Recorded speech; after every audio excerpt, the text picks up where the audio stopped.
student, it is the next part. The making of Germany and Italy. The 4.1 is there.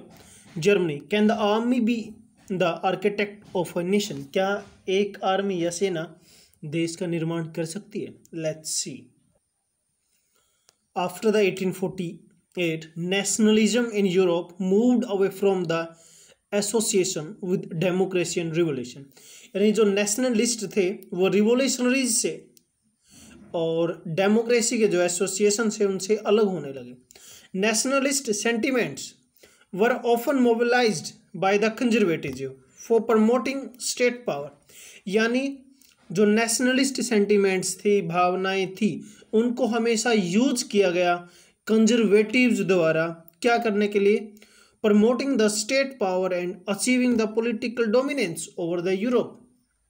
अपने political एजेंडे को prove करने के लिए, सक्सेस करने के लिए, अचीव करने के लिए ऑलवेज नेशनलिस्ट सेंटिमेंट्स को यूज किया गया कंजर्वेटिव्स द्वारा. And this can be observe in the process by which Germany and Italy came to be unified as state nation. और जर्मनी और इटली इसके एग्जाम्पल हैं.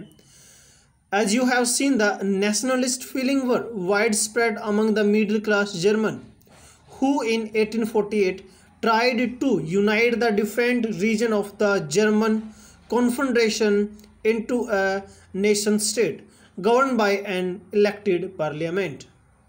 1848 जो है उस टाइम पे, और जो ये फीलिंग्स थी नेशनलिज्म की, ये मेनली जो है मिडिल क्लास के अंदर ज़्यादा थी.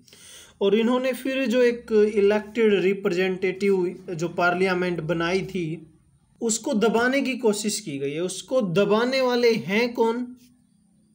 आर्मी और जो किंग है उन्होंने उसको जो है दबाने की कोशिश की है. This liberal initiative to nation buildings however repressed by the combined force of monarch and the military. Military और मोनार्क ने जो लोगों की फीलिंग्स थी नेशन स्टेट्स की, उसको दबाने की कोशिश बाद में की.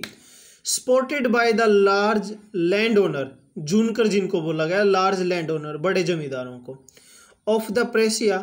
From then Prussia took on the leadership of the movement for the national unification. जो प्रशिया के जो बड़े जमींदार थे उन्होंने जो है इस आंदोलन में बढ़ चढ़ कर भाग लिया. और उसके बाद जो है प्रेशिया ने ही इसकी जो है लीडरशिप की है. It's chief minister Ottoman Bismarck, जो प्रेशिया का यूनिफिकेशन आगे आएगा उसका जो आर्किटेक्चर है वो ओटोमन बिस्मार्क है. Was the architect of this process. कौन से protest? Unification of Prussia. Ottoman Bismarck was architect of this process carried out with the help of Prussian army. Prussian army की वजह से और ब्यूरोक्रेसी की वजह से उसने ऐसा किया.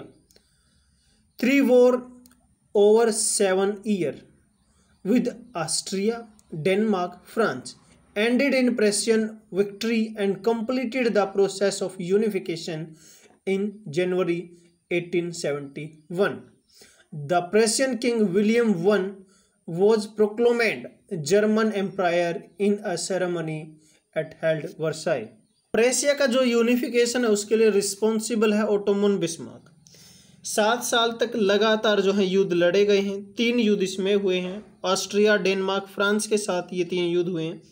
और इन सभी में जीत कर जो है किसका यूनिफिकेशन कर दिया? प्रेशिया का यूनिफिकेशन कर दिया 1871 में. वर्साई के महल में एक आयोजन हुआ, समारोह हुआ, जिसमें पर्शिया के राजा विलियम फर्स्ट को जर्मनी का किंग जो है डिक्लेयर कर दिया गया. On the bitterly cold morning of 18 January 1871, an assembly comprises the prince of German states, representatives of the army, important Prussian minister, including the chief minister Ottoman Bismarck, gathered in the unheated hall of mirror. जो शीशे का महल था, जो heated नहीं था, वहाँ लोगों को बुलाया गया. जो हॉल ऑफ मिरर है ये वर्साई में है, place of the Versailles, to proclaimed new German empire headed by the Kaiser William first of Prussia. जो हॉल ऑफ मिरर है या शीश महल है वहाँ लोगों को बुलाया गया. उसमें बिस्मार्क था, उसके मिनिस्टर थे सेना के जो रिप्रेजेंटेटिव थे वो थे, जर्मन के राजकुमार या जो भी थे उन सभी को वहाँ बुलाया गया और काइजर प्रथम को वहाँ का जो है सम्राट या एम्पायर डिक्लेयर कर दिया। The nation building process in Germany had demonstrated the dominance of Prussia state power. Prussia का जो डोमिनेंस था उसको जो है लगभग खत्म करने की कोशिश की। The new state placed a strong emphasis on the modernising the currency change कर दी गई। बैंकिंग और लीगल जुडिशियल सिस्टम जो है जर्मनी में इस्टेब्लिश किया गया। Prussian measures and the practices often became a model for the rest of the Germany. Prussia के जो मॉडल्स थे वो पूरी जर्मनी के लिए एक प्रकार से मॉडल बन गए। दोबारा से एक बार रिपीट कर देता हूँ जल्दी से। जो है नेशनलिज्म की फीलिंग्स जो है 1848 के बाद जो है कम हो गई थी और उन जो फीलिंग्स थी वो मेनली पॉलिटिक्स या फिर रिवोल्यूशन से सेपरेट हो गई थी। इन फीलिंग्स को लोगों ने, वहाँ के राजाओं ने जो है यूनिफिकेशन के लिए यूज में वो लेकर आए हैं, मतलब लोगों को अपने साथ लेके आए हैं। अब उसमें प्रेशिया के जो ओटोमन बिस्मार्क थे उन्होंने प्रेशिया को यूनिफाई किया लोगों की हेल्प से, वहाँ की आर्मी की हेल्प से, ब्यूरोक्रेसी की हेल्प से। उसके बाद जो है विलियम प्रथम को वहाँ का किंग डिक्लेयर कर दिया गया जनवरी 1871 में। फिर उसके बाद हॉल ऑफ मिरर में एक मीटिंग हुई 18 जनवरी 1871 को, जिसमें जो है काइजर प्रथम को वहाँ का किंग डिक्लेयर कर दिया गया और मॉडर्नाइजेशन वहाँ किया गया, नई नई चीज़ें वहाँ इम्प्लीमेंट की गई। Italy unified, a unification of Italy. Like Germany, Italy too had a long history of political fragmentation. Italians were scattered over the several dynastic states as well as the multinational Habsburg Empire. जो Italy है almost 7 states में divided था during the middle of the 19th century. Italy was divided into 7 states, which of the only one, Sardinia Piedmont, was ruled by the Italian princely house. Sardinia Piedmont जो है इटालियनी जो peoples थे उनके द्वारा rule वहाँ किया जा रहा था। And the north was under the Austrian Habsburg, जो नॉर्थ एरिया था ऑस्ट्रियन हैब्सबर्ग के अंडर था। Central ruled by the Pope and southern region were under the dominance of Bourbon king of Spain के किंग के under था। Even the Italian language had not acquired one common form and still had many regional and local variation. जो language थी वो भी अलग अलग जो है बोली वहाँ जा रही थी। During the 1870s, Giuseppe Mazzini had sought put together a coherent program for a unitary Italian republic. यानी जो Giuseppe Mazzini हैं उनके पास एक विचार था, एक थॉट थी कि किस तरीके से यूनिफाई करना है। He had also formed a secret society called young Italy, जिसको हमने रिवोल्यूशनरी में पढ़ा भी था। यंग इटली की उसने सोसाइटी बनाई, कार्बेनरी ग्रुप का वो मेंबर था।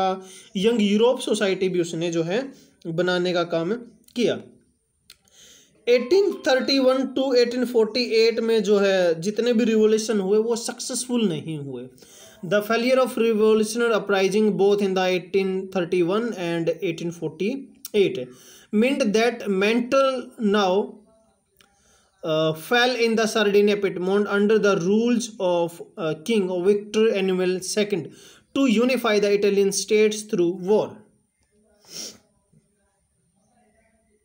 अब जब से मैजिनी सक्सेसफुल नहीं हुए तो ये रेस्पॉन्सिबिलिटी जो है एनुमेल सेकंड के ऊपर आ गई, जो सार्डिनिया पिडमोंट के शासक भी थे, किंग भी वहां थे। हम यह बात करें, he had also the secret, Italy के बारे में ही बात कर रहे थे। द फेलियर की बात हमने कर ली थी। एनुअल जो सेकंड है उन्होंने इसकी रिस्पॉन्सिबिलिटी भी ले ली थी। In the eyes of ruling elite of this region a unified Italy offered them the possibility of economic development and political dominance. अब जो एक प्रकार से इटली है उन लोगों के लिए आर्थिक विकास की संभावनाएं लेकर आया था, जो दूसरे एरियाज थे और जो इटली के अंडर आ गए थे। Chief Minister Cavour had led the movement to unify the region of Italy, was neither a revolutionary or not a democrat. आगे की जो स्टोरी है वो कावूर के ऊपर है, जो वहाँ के मंत्री हैं। कावूर ने जो है इटली को यूनिफाई करने के लिए काम किया, ना तो वो एक रिवोल्यूशनरी था ना ही डेमोक्रेट था। Like in many other wealthy and educated member of the Italian elect, he spoke French much better than he did Italian. वो फ्रेंच बहुत अच्छी बोलता था इटालियन की तुलना में। Through a tactful diplomatic alliance with France engineering by the Cavour, Sardinia-Piedmont succeeded in defeating Austria forces in 1859। इस तरीके से जो कावूर ने सार्डिया पिडमोंट की एक ट्रीटी कर ली, एक संधि कर ली, और इस संधि में जो है ऑस्ट्रिया की जो फोर्सेज थी उनको हराने में वो कामयाब हो गया 1859 में। Apart from regular troop, a large number of armed voluntary under the leadership of Giuseppe Garibaldi joined the fray. In 1860s, they marched into the South Italy and the kingdom of Two Siciliae and succeeded in winning the support of local peasants in order to drive out of the Spain ruler. से Garibaldi जो उनका भी role काफ़ी अहम रहा। उन्होंने 1816 में south जो इटली है और सिलिसिया जो एरियाज हैं वहाँ उसने एंटर कर दिया, और जो स्पेन के शासक थे उनको भी वहाँ से हटाने में वो सफल रहा पीजेंट्स की हेल्प से। In 1861, Victor Emmanuel II was proclaimed King of United Italy. तो 1861 में जो है इटली का किंग विक्टर एमैनुअल II को डिक्लेयर कर दिया। However, much of Italian population, among whom rates of illiteracy were very high, remained blissfully unaware of liberal nationalist ideology. The peasant masses who had supported Garibaldi in southern Italy had never heard of Attila and believed that the La Talia was the Victor Emmanuel's wife. Italy का king जो है Garibaldi वहाँ पे Victor Emmanuel को declare कर दिया जाता है, लेकिन वहाँ के जो लोग हैं ज़्यादा पढ़े लिखे नहीं थे, मतलब अनपढ़ ही थे इटली के ज़्यादा लोग। और इटली साउथ जो इटली है वहाँ पे आम किसानों ने या पीजेंट्स ने गैरिबाल्डी को समर्थन दिया था, मतलब कोऑपरेट किया था। उन्होंने इटालिया के बारे में कभी सुना ही नहीं था पीजेंट्स ने, वहाँ के पीजेंट्स ने, और वो मानते थे कि जो इटालिया है उसको ला टालिया वो समझते थे, और विक्टर एमैनुअल की वाइफ वो उसको समझते थे। Students, it was all over about this lecture. Thank you, have a nice day.